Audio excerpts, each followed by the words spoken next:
आप देख रहे हैं पूर्वी संदेश। खबर मऊ जनपद के कोपागंज नगर पंचायत से है, जहां भावी प्रत्याशी मौलवी अफरोज आलम कासमी ने नगर पंचायत के अवाम से विकास के लिए हर संभव सुविधा उपलब्ध कराने व लोगों की समस्या को अपना समझकर दूर करने की बात कही, जिससे उनके चाहने वालों में खुशी की लहर फैल गई तथा अपने अवाम से अपील किया कि आप सारी रुपयों पर न जाएं, आप हमारे काम को देखकर हमारे हाथों को मजबूत करने की अपील किया।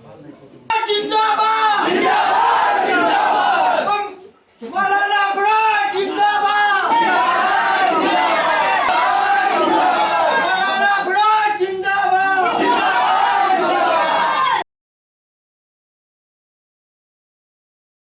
बिस्मिल्लाहिर्रहमानिर्रहीम। मैं मौलाना अफरोज आलम कोपागंज का रहने वाला हूँ। जिस तरह से अब नए चेहरे जो देखिए, इंटरव्यू वाले बेचारे आ रहे हैं और कह रहे हैं कि इंटरव्यू दीजिए, तो मुझे देना है, वरना मेरा काम खुद बोल रहा है। लोगों के दिलों में मेरा काम बैठा हुआ है। मैं कई सालों से, 10 साल से लगभग मुस्तकिल लोगों की खिदमत के लिए, मैं विकलांग आदमी, माजूर आदमी होने के बावजूद भी अभी एक आदमी को कुछ दिन पहले खुद खून दिया हूँ। तो मैं चाह रहा हूँ कि मैं जब विकलांग होकर के, कमज़ोर होकर के, मैं ट्रांसफार्मर बिगड़ रहा है, कुछ भी हो रहा है, किसी को किसी लाइन की एम्बुलेंस की ज़रूरत है, तो मैं दौड़ भाग करके उनका सोचते हैं कि उनकी कैसे हम मदद कर सकें। तो हम चरमैनी का इलेक्शन इसलिए लड़ रहे हैं कि पूरे एरिया में इस मेहनत को बांट दें।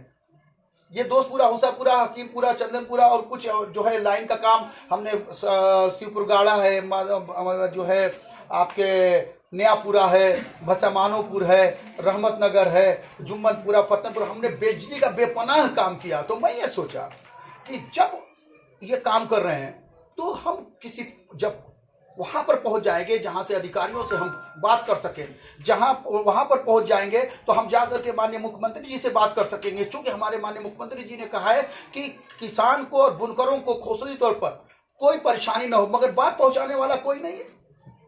आपको बता दूं, माननीय मुख्यमंत्री जी और प्रधानमंत्री जी मुफ्त की दवा भेजते हैं, मगर कोई उस दवा से फायदा उठाने वाला नहीं है। चूंकि क्यों, कोई उन लोगों की तरफ कोई जो है चर्चा ही नहीं कर रहा है कि बड़े बड़े जो है डॉक्टर कोपांज हॉस्पिटल में माननीय मुख्यमंत्री जी ने रखा है, मगर कोई जानता नहीं है, कोई जाता नहीं है। तो हम ये चाह रहे हैं कि जब उस पोस्ट पर पहुंच जाएंगे तो कोई कमी रहेगी तो मैं खुद माननीय मुख्यमंत्री जी के पास जाऊंगा और कहूंगा कि हमारे कस्बे का ये हाल है। अब मुझे उम्मीद है कि जब उनके पास कोई जाता है, वो साधु भी है, उनका ऊपर वाले से कनेक्शन है, ताल्लुक है, अच्छे हैं, तो वो जब कोई जाएगा तो उनके दर पर खाली हाथ नहीं आएगा। जी सर। जिस तरह से मैं आपको बता दूं कि कोपागंज के टाउन एरिया जितना है, वहां पर जितने भी ट्रांसफार्मर हैं वो बिगड़ गए, या जितने भी तार हैं वो टूट गए, फ्यूज है, न्यूट्रल है, फेस है, या बोरसिन है उसकी, या कलम्पू है। मैं सही कर रहा हूं, कसम खा के बैठा हूं यहाँ पर, जैसे मैं काम कर रहा हूं 10 साल से। इस पूरे कस्बे के एक एक ट्रांसफार्मर की जिम्मेदारी मेरी रहेगी। हर एक को बनवाऊंगा ताकि पूरे कस्बे को पूरी जो हमारी लाइन सेमरी से मिल रही है वो उनको उपलब्ध हो। एक दूसरा ये है कि टाउन एरिया में जहां भी एम्बुलेंस खड़ी हो सकती है वहां पर हम गाड़ी खड़ी करने की कोशिश करेंगे 100%, ताकि किसी को भी इमरजेंसी में पैदाइश है या हार्ट अटैक है या कोई इमरजेंसी, छत से कोई गिर गया, किसी को चोट आ गई, तो मैं दिल में आपको बता दूं, कसम खा करके हम लोगों ने ये संकल्प किया है, ये हमारा संकल्प है, एकदम फैसला है कि उसको 2 बजे रात को अगर जरूरत है तो हम गाड़ी एम्बुलेंस मुहैया करेंगे, ताकि उस बेचारे को दर्द से तड़पना न पड़े। पूरे कस्बे की आवाम, चाहे हिंदू हो, मुसलमान हो, सिख हो, ईसाई हो, कोई हो, ये जो हमारे साथ कई गांव जो बढ़े हैं उन सब की बात कर रहा हूं, खुदा की कसम, हर जगह के लिए मैं गाड़ी का इंतजाम करूंगा, कहीं पर भी कोई भी मरीज को तड़पने नहीं दूंगा, ये मेरा वादा है। मैं आपको बता दूं, मैं अपना और संकल्प बता दूं, मैंने और हमारे साथियों ने, हम लोगों ने फैसला किया है, जो 10 साल से हमारे साथ मिलकर के मेहनत कर रहे हैं, हम लोगों ने फैसला किया है कि हर वक्त कम से कम 10 लीटर खून ब्लड बैंक में मौजूद रहेगा। हम प्रकाश हॉस्पिटल, फातिमा हॉस्पिटल से संपर्क करके एनी टाइम हम खून का इंतजाम किए रहेंगे, ताकि किसी मरीज को जब डॉक्टर कह दे 2 बजे रात को, 3 बजे रात को कि इसको ऑपरेशन की जरूरत है, आप जल्दी से पैसा का इंतजाम करो और जल्दी से खून का इंतजाम करो, 3 यूनिट खून चाहिए, तो मैं कसम खाता हूं कि उसी रात को 3 जो है यूनिट खून का मैं इंतजाम करूंगा। इसके लिए ब्लड बैंक का हमने फैसला कर लिया है और इलेक्शन के कुछ ही दिन, 2-3 दिन के अंदर अंदर हम खून का इंतजाम कर देंगे। ये मेरा वादा है और मैं कसम खा कहता हूं कि यह मैं ऐसे पूरा करूंगा। अगर मेरे पास वक्ती तौर पर नहीं है, जैसे 2-3 दिन में इंतजाम नहीं होगा, तो मैं अपने अपने परिवार का खून दूंगा, मगर खुदा की कसम किसी मरीज को मैं तड़पने नहीं दूंगा। इसलिए एक वर्मा जी की बहू का इसी में इंतकाल हुआ है कि उनके खून नहीं मिल पाया और उनकी बहू दर्द से तड़प तड़प करके मर गई। मैंने कसम खा लिया है। इसलिए मैं, आपने जो सवाल किया है उसकी मुकाबला, ये मुकाबला पैसे का नहीं है, ये काम का मुकाबला है। किसने क्या किया, किसने 35 साल क्या किया, किसने 15 साल क्या किया, आवाम जानती है। मैं उनसे पैसे में तो मुकाबला नहीं कर सकता, मगर कसम खुदा की, ये बुनकर जो हैं उनको लाइन चाहिए। उनके घर में आटा नहीं, 2000 रुपया अगर वो खर्ची लाते हैं सेठ के यहां से, तो वो माँ की दवा लाएं कि आटा लाएं, फैसला नहीं कर पाते हैं सर। मैं कसम कह रहा हूं कि लोग मुझको इसलिए वोट देंगे कि मैं काम कर रहा हूं 10 साल से। बस इतना मुझे अब करना है कि इसको जो दोस्तपुरा, मूसापुरा, हकीमपुरा में जो ये फैला हुआ था, और खास तौर से बुनकर के जो पासबुक वगैरह की लाइन जो थी, वो तो पूरे कोपा में पासबुक वगैरह की लाइन का पूरा काम, पासबुक भर जाता है, मैं बनवाता हूं। कहीं पर कुछ हो गया, मैं यही सब सोच करके ये लड़ रहा हूं। और मुझे उन लोगों से जो मेरा मुकाबला है, हकीकत बात यह है, काम और नाकाम का मुकाबला है। जो नाकाम हैं, यानी काम जो नहीं किए हैं, उनकी तरफ कब तक देखेंगे? 15 साल हो गया, कब कुछ नहीं मिला, आवाम तरस रही है।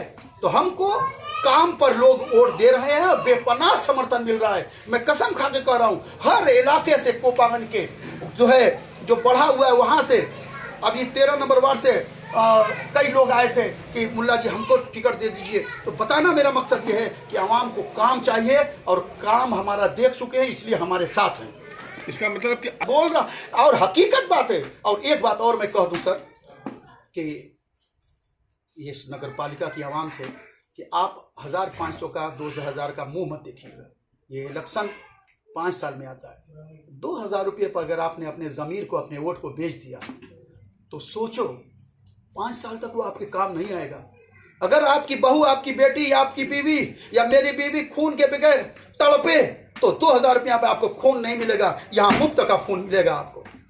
खुदा की कसम खा कर रहा हूं, अगर ट्रांसफार्मर जल गया, 5 दिन 7 दिन आप बैठ गए, चंदा किए, 1 रुपया चंदा आवाम का खुदा की कसम नहीं लूंगा। और दोस्तपुरा, हुसापुरा, हकीमपुरा में और जहां जहां मैं बनवा रहा हूं, उसे जाकर के पूछ लीजिए, 1 रुपया भी 10 साल में किसी से चंदा ली। तो मैं कह रहा हूं 5 साल का ये इलेक्शन जो आया है, 5 साल में आता है।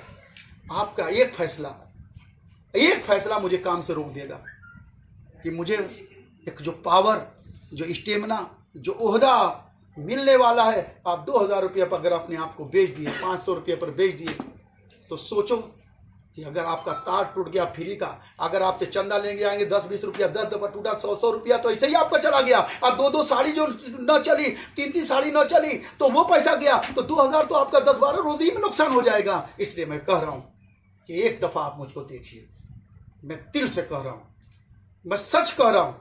अभी हमारे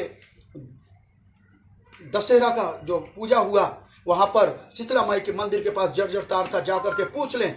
हमारे दुर्गा पूजा समिति के लोगों ने हमसे कहा कि मुल साहब यहाँ पर जर्जर तार है, कभी भी कोई हादसा हो सकता है। मैं कसम खा के वहीं से कहा कि आप बेफिक्र रहिए, दुर्गा पूजा के त्योहार के चालू होने से पहले और आप लोगों की सजावट से पहले अगर काम न किया तो अफरोज नाम नहीं। और जाकर देख लें, 15 रोज लगभग हो गया है, एक मर्तबा बिगड़ा नहीं है और न कोई तार जला है। तो मेरा काम बोलता है, मेरे भाई आप 2000-1000 रुपये पर अपना नुकसान न करें, एक दफा फिर मुझको मौका दें। Thank you.